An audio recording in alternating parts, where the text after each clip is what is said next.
By the year 2047, India aims to be a fully developed global superpower. And if you look around today, that goal feels entirely within reach.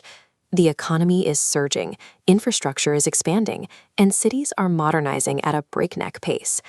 This vision of a self-reliant India is a core policy directive, championed at the highest levels of government as the path to long-term economic independence.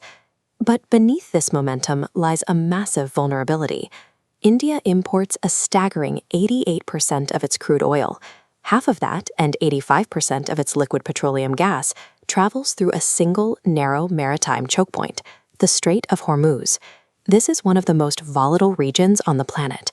Over the last 4 decades, maritime traffic through this exact route has been disrupted roughly every 20 years by regional conflicts and military posturing. Despite the massive ambitions for self-reliance, India's entire economic engine is tethered to a fragile ocean corridor that it has zero control over. Their official stance is that India actually has 74 days of total oil reserves.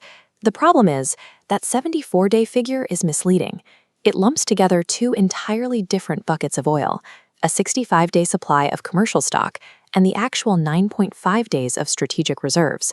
Commercial stock is simply the oil currently moving through the supply chains of private and state-owned energy companies. It's the daily inventory being refined and shipped right now to meet normal consumer demand. It is not an emergency stockpile.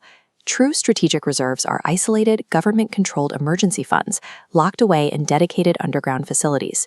They exist for one reason: to prevent national collapse when the global market fails. Treating active commercial inventory as a national safety net creates a dangerous illusion of security.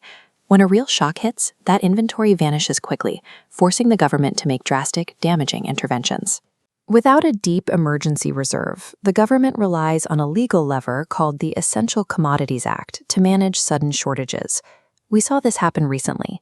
To prevent a widespread domestic gas crisis, officials ordered commercial refineries to halt normal operations and maximize the production of LPG to keep household cooking gas flowing.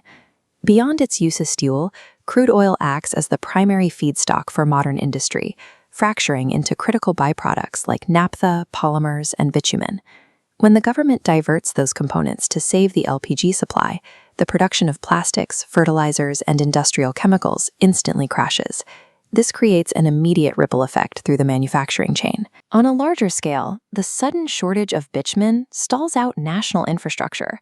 Massive highway projects are delayed, and construction costs spike across the board. By attempting to patch a 9.5-day reserve gap with the Essential Commodities Act, the government accidentally derails the entire manufacturing and infrastructure economy. If the required standard is a 90-day reserve, the problem is well understood, and the capital is available. Why hasn't India built the necessary infrastructure? The obstacle isn't money or engineering.